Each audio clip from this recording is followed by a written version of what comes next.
caixa de Pandora dos paraísos fiscais foi aberta. É isso mesmo, eu tô falando da investigação jornalística dos Pandora Papers, que veio a público no último domingo. Mas não vai confundir com os Panama Papers. Esses são de 2016.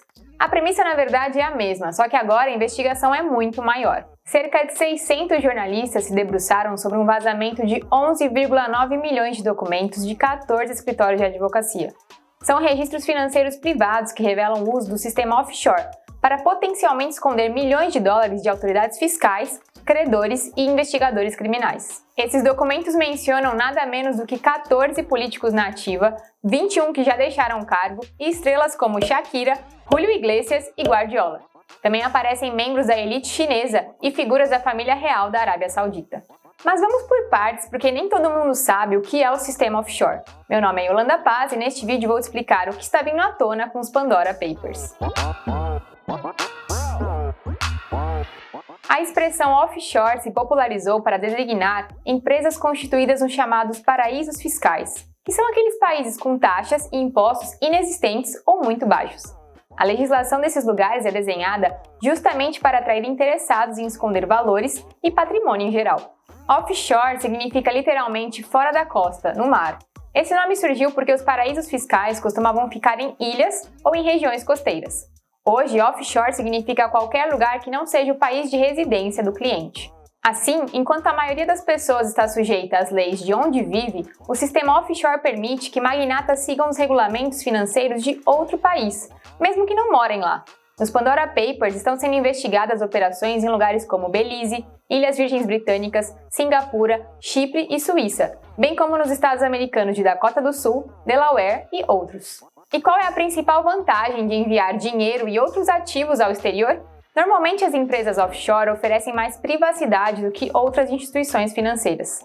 Essa descrição é útil para proteger bens de impostos, ações civis, credores e investigadores. É comum, por exemplo, que a propriedade do empreendimento não esteja acessível ao público em geral, porque tais países não exigem que os donos sejam divulgados. Talvez você tenha ficado com uma dúvida aí se é ilegal abrir uma empresa em paraíso fiscal, né? Pois bem, a legislação brasileira garante o direito de controlar empresas no exterior. Para que a offshore seja legal, basta que ela seja declarada à Receita Federal e, em caso de patrimônio superior a 100 mil dólares, também ao Banco Central. Mas claro que, como tudo, sempre tem como fazer de forma ilegal, né? No Brasil, os principais usos ilegais de offshores têm como objetivo fraudar informações de patrimônio, sonegar impostos e enviar para o exterior bens de origem ilícita. Tá, mas o que já foi descoberto então pelos Pandora Papers? As revelações incluem mais de 100 milhões de dólares gastos pelo rei Abdullah II, da Jordânia, em casas de luxo em Malibu, Califórnia e outros locais.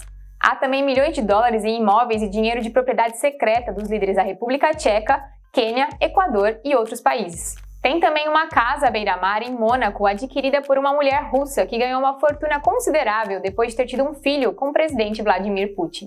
Os documentos detalham mais de 29 mil contas offshore, mais do que o dobro do número identificado nos Panama Papers. O pacote inclui ainda relatórios da BBC e do The Guardian que revelam novos detalhes sobre doadores estrangeiros que contribuem com milhões para o Partido Conservador Britânico, do primeiro-ministro Boris Johnson. Da nossa parte brasileira, foram encontradas offshores em nome do ministro da Economia, Paulo Guedes, e do presidente do Banco Central, Roberto Campos Neto. Guedes afirmou que sua participação em uma offshore foi declarada antes de entrar no governo e que ele se desvinculou de qualquer atuação privada. Já Campos Neto afirmou que não participa da gestão ou faz qualquer investimento com recursos dessas empresas. O Procurador-Geral da República, Augusto Aras, abriu um procedimento de apuração preliminar. No caso de Guedes e Campos Neto, a discussão em jogo é mais ética do que criminal, uma vez que poderia existir um certo conflito de interesses por eles fazerem parte do governo. O Código de Conduta da Alta Administração Federal, por exemplo, proíbe que servidores públicos do alto escalão tenham empresas que possam ser beneficiadas por informações privilegiadas ou decisões que estejam dentro de sua alçada. Fato é que os Pandora Papers são um tesouro de informações com vários líderes mundiais e bilionários citados. Além disso, os arquivos vazados fornecem evidências substanciais de que a Dakota do Sul, nos Estados Unidos, agora compete com as jurisdições especializadas em sigilo financeiro no Caribe e na Europa. Mas afinal de contas, por que essa investigação sobre offshores importa? Porque esse sistema financeiro pode desviar dinheiro dos tesouros de governos, piorar as disparidades econômicas e proteger criminosos, ao mesmo tempo em que priva suas vítimas de um recurso.